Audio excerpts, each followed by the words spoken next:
یہ جو بارڈر کی سچویشن ہے ٹھیک نہیں ہے اور یہ حالات بہت سیریس حد تک خراب ہو چکے ہیں. کتنے لوگوں کی کتنے ہمارے فوجی جوانوں کی شہادتیں ہوئی ہیں. تو یہ ہے منیر کے غازی، یہ منیر کے غزنی، یہ کریں گے گجوہ ہند، یہ پروٹیکٹ کریں گے سعودیوں کو اور چائنا کو منرل دلائیں گے اور امریکہ کا تیل کھودیں گے. ابے منیر تیرے پچھواڑے میں آگ لگی ہے، تو دوسروں کو کیا بچائے گا؟ تو اپنے سینا کو بچا اپنے چھیتر میں. ٹرمپ صاحب بہت کریڈٹ لیتے ہیں کہ میں نے جی 8 جنگیں رکوائیں، 6 جنگیں رکوائیں. ابھی بھی یہ جنگ ہو رہی ہے اب، کیونکہ ان کو نوبل پرائز بھی نہیں ملا تو ابھی انہوں نے کوئی کردار ادا نہیں کیا. سعودی عربیہ اور پاکستان کا دفاعی معاہدہ ہوا ہے کہ ایک تو معاہدے کی تفصیل نہیں، صرف یہی ایک 2 چیزیں تھی کہ ایک پہ حملے، دوسرے پہ حملہ تصور ہوگا اور ایک مدد کی بھی ایک مطلب ہے کہ ایک آپشن ہوگا. لیکن میرا نہیں خیال کہ وہ معاہدہ یہاں پہ کوئی اپلیکیبل ہوگا. اسلامی امہ کے ایک ملک پاکستان نے افغانستان کے اوپر حملہ کیا، پھر اسلامی امہ کے ہی ایک ملک افغانستان نے پاکستان کے اوپر حملہ کیا، اور یہ حملے چلتے چلے جائیں گے. انڈیا کسی بھی وقت یعنی آنے والے چند گھنٹوں میں، دنوں میں، ہفتوں میں کسی بھی وقت آزاد کشمیر یا بھاولپور کے اندر سٹرائکس کر سکتا ہے.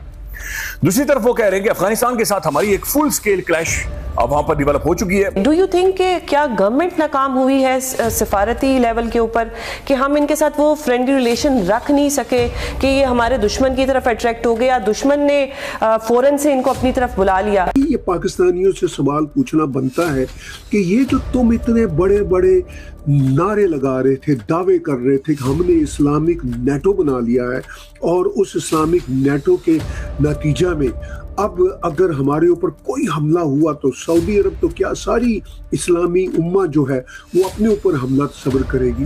تو اسلامی امہ کے ایک ملک پاکستان نے افغانستان کے اوپر حملہ کیا، پھر اسلامی امہ کے ہی ایک ملک افغانستان نے پاکستان کے اوپر حملہ کیا، اور یہ حملے چلتے چلے جائیں گے. اور یہ حملے کوئی پہلے حملے نہیں ہیں، اس سے پہلے بھی رنجشیں اور جھڑپیں اور لڑائیاں افغانستان اور پاکستان کی بے تحاشا رہی ہیں. لیکن اس بار معاملات جس نہج تک پہنچ چکے ہیں وہ واقعی ہی بڑی خطرناک صورتحال ہے، خاص طور پر پاکستان کے لیے.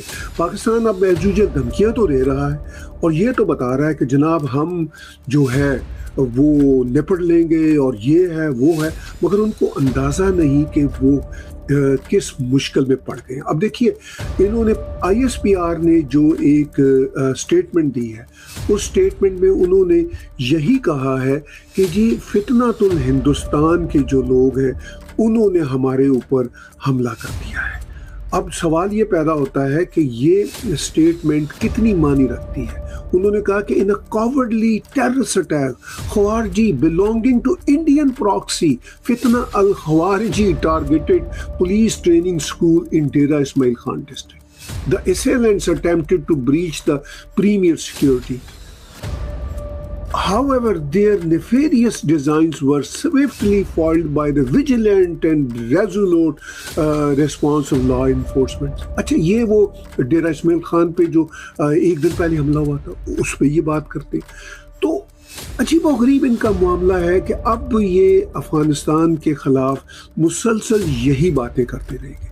اب سعودی عرب نے جو اپنی پریس ریلیز دی ہے اس میں انہوں نے اس بات کی تو کوئی انڈیکیشن نہیں دی کہ اب وہ افغانستان پہ اٹیک کریں گے، کیونکہ جس طرح یہ پاکستانی چھلانگیں لگا رہے تھے، ان کے جرنلسٹ، بوٹ بالچی جرنلسٹ، ان کے ملٹری کے لوگ، ان کے جو باٹس بیٹھے ہوئے ہیں، جو انہوں نے بٹھائے ہوئے ہیں، خریدے ہوئے ہیں آرٹیفیشل انٹیلیجنس کے ذریعے ٹویٹر پہ، سوشل میڈیا پہ، وہ تو یہی چھلانگیں لگا رہے تھے کہ جناب اگر پاکستان پہ کوئی حملہ ہوا تو سعودی عرب اس پہ اپنے حملے کے طور پر لے گا اور پھر ریئیکٹ کرے گا. اب سعودی عرب نے تو ایک پریس نوٹ دیا ہے، دونوں ملکوں کو آئے کہ کام ڈاؤن، دیٹس آل. تو اس سے یہ بات ثابت ہوگی کہ سعودی عرب کو پاکستان کے کرائے کے فوجی چاہیے، نہ کہ وہ پاکستان کی مدد کریں گے. وہ تو ان کے ایجنڈے میں نہ شامل ہے. نہ ہی جب پیکٹ سائن ہوا تھا سعودی عرب کی طرف سے کوئی بڑکیں ماری گئی تھی یا کوئی اعلانات کیے گئے تھے، وہ ساری بڑکیں تو پاکستان کی ہوتی. ہم کسی بھی طور پر افغانستان کے ساتھ وار میں یا پھر انڈیا کے ساتھ وار میں کانسٹنٹ نہیں رہ سکتے یا لمبا ٹائم نہیں رہ سکتے. ہماری ملٹری نے اپنا کام کر دیا ہے، یہ ضروری تھا، ہم نے مسل دکھایا ہے. لیکن بات ہے ناظرین ہماری ڈپلومیسی کی.